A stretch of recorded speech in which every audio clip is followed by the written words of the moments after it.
जय हिंद दोस्तों, स्वागत है आपका learn with Praveen YouTube channel पे। तो दोस्तों आर्टिकल 1, 2, 3 पढ़ा दिए थे। अगर आप लोग वीडियो नहीं देखे हैं तो जाके देख ले, लिंक डिस्क्रिप्शन में दे दिया गया है। तो दोस्तों अब भाग 1 में केवल 4 अनुच्छेद थे, 1 से 3 तक तो हो गया। अब चौथा देखेंगे, ये बड़ी सिंपल है।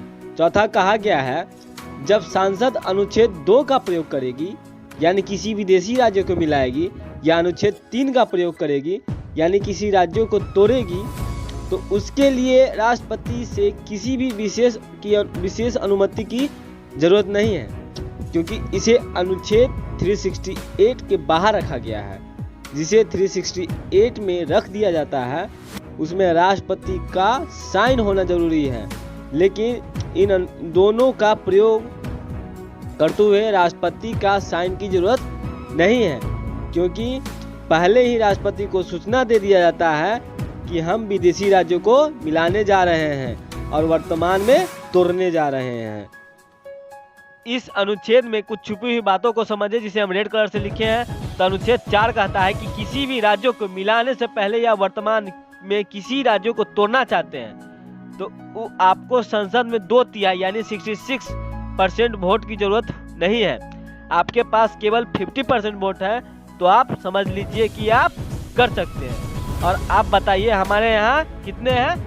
सब 545, उसका 50% 272 होता है, तो 273 मान लेते हैं। आप 272 कैसे कहेंगे? कोई आदमी तो काट के नहीं आएगा, तो 273 को ही साधारण बहुमत कहते हैं। तो बताइए 273 सरकार के लिए चाहिए, यानी जो भी सरकार है उसके पास 273 बहुमत है, तो वो आराम से इस दोनों काम को कर सकते हैं। दूसरा, इसमें छुपी हुई बात क्या है कि 2 और 3 का प्रयोग करने से पहले हम राष्ट्रपति को सूचना दे देते हैं कि हम ये काम करने जा रहे हैं। तो इसीलिए राष्ट्रपति का अधिकार नहीं है कि उसको लौटाए कि आपने ऐसा क्यों किया।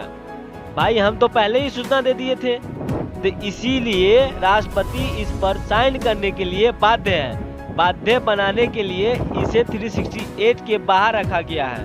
और इस अनुच्छेद में छुपी हुई बात क्या है कि हमारे संविधान में एक अनुसूचियां है, जो 12 अनुसूचियां है। उस अनुसूची में एक अनुसूची में लिखा गया है कि कौन सा राज्य है।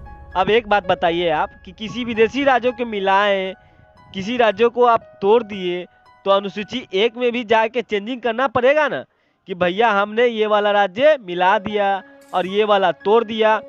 तो अनुसूची 1 में भी चेंजिंग करना पड़ेगा और उसमें भी राष्ट्रपति टोक टाक नहीं करेंगे। अनुसूची 4 जो है उसमें लिखा गया है कि किस राज्य से कितने सांसद उठेंगे राज्यसभा के लिए। तो आपने तो तोड़ दिया या मिला दिया, तो जेन्युइन है कि कुछ ना कुछ चेंज हो गया होगा। तो साथ ही साथ अनुसूची 4 में भी चेंजिंग करना पड़ेगा और उसमें भी आपको कोई टोक टाक नहीं करेगा। तो अनुच्छेद 4 खत्म हो गया। तो ये संविधान का था आपका भाग संख्या 1। तो संविधान का भाग 1 में अनुच्छेद 1 से 4 तक चालू होता है, जो आपका कंप्लीट हो गया। तो एक में डिवाइड कर लेते हैं। 1 कहता है भारत राज्यों का यूनियन है, 2 कहता है विदेशी राज्यों को मिला लो। और देखिए संविधान वाला कितना होशियार था, सबसे पहले कहा विदेशी राज्यों को मिला लो, और 2 के बाद कहा 3 में कि अब जो मिल गया है ना, जो वर्तमान में आ गया, उसको कूच काट करके कुछ भी करते रहो, कोई दिक्कत नहीं है। और अनुच्छेद 4 में कहा गया है कि ये दोनों काम आप साधारण बहुमत से कर सकते हैं, राष्ट्रपति इसमें बाध्य नहीं रहेंगे आपके बात को मानने के लिए। तो आज भाग 1 भी खत्म। अगर आप लोग नए हैं तो चैनल को सब्सक्राइब कर ले, बेल आइकन को दबा दे। अगर अच्छा लगा वीडियो तो लाइक कर दे। आप लोग टेलीग्राम चैनल पे ज्वाइन कर सकते हैं। अगर कोई क्वेश्चन है या सजेशन है तो कमेंट बॉक्स में लिख दे। तो मिलते हैं अगले वीडियो के साथ।